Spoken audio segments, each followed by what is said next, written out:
Welcome back to the Real Housewives of Science. There is frigid tension going on while Watson and Crick sneak in to Rosalind Franklin's office so that way they can steal her notebook. Looky, looky, Crick. We found her notebook.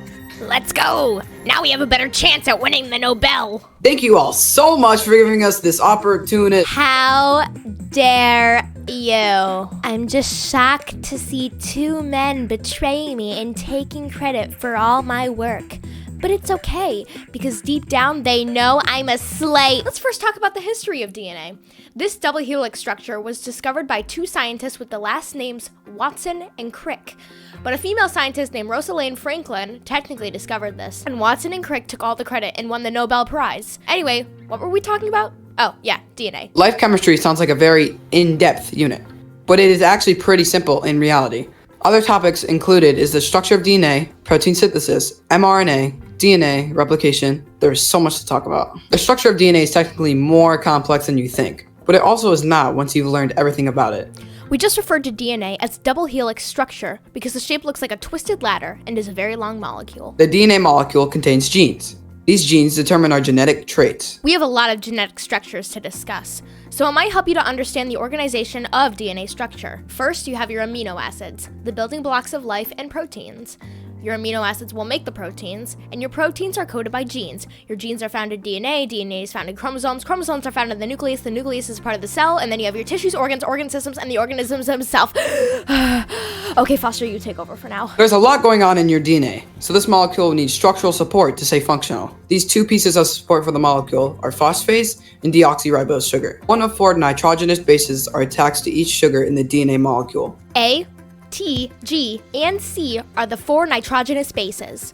The four nitrogenous bases are found on the deoxyribose and phosphate sugars in the DNA molecule. Now that we know about that, let's take the knowledge of the structure of the DNA and use it on a process called DNA replication. Before a cell reproduces, it must replicate or create a copy of its DNA. DNA replication occurs in two places. If you're a eukaryotic cell, then you're going to replicate your DNA in the nucleus.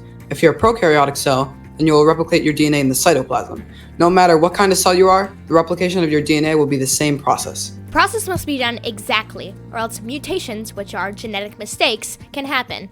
Like when a teacher is very picky when grading a test. Miss Applebottom, why did I get the 99% on the test when I got literally everything right? Because there is no such thing as perfection in my classroom. When making sure that everything is being replicated correctly, you're going to want to know the pairing rules of the nitrogenous bases. A pairs with T, and G pairs with C. These nitrogenous base pairs are held together by hydrogen bonds. This pairing rule is important because we're about to go over the process of DNA replication. Without further ado, play the bioman, Grady. No disco, Grady! In DNA replication, enzymes are used in order to help out the DNA so it can actually copy itself. The first enzyme used is helicase.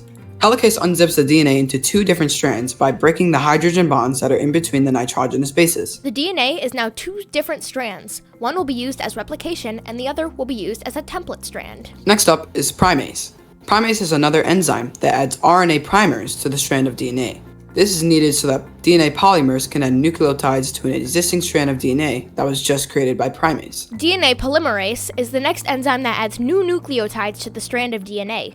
DNA polymerase will add nucleotides by following the base pair rules.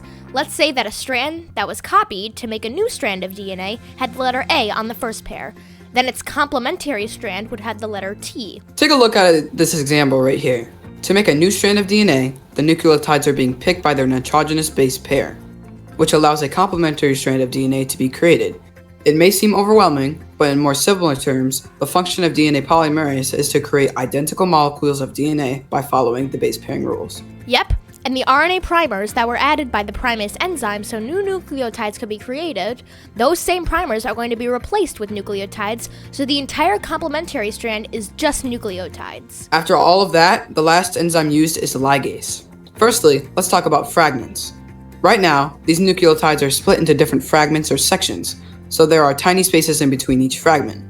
Ligase is used to glue these fragments back together. These breaks or spaces in between these fragments are caused by a backbone of DNA called sugar phosphate. These fragments, by the way, are called Okazaki fragments.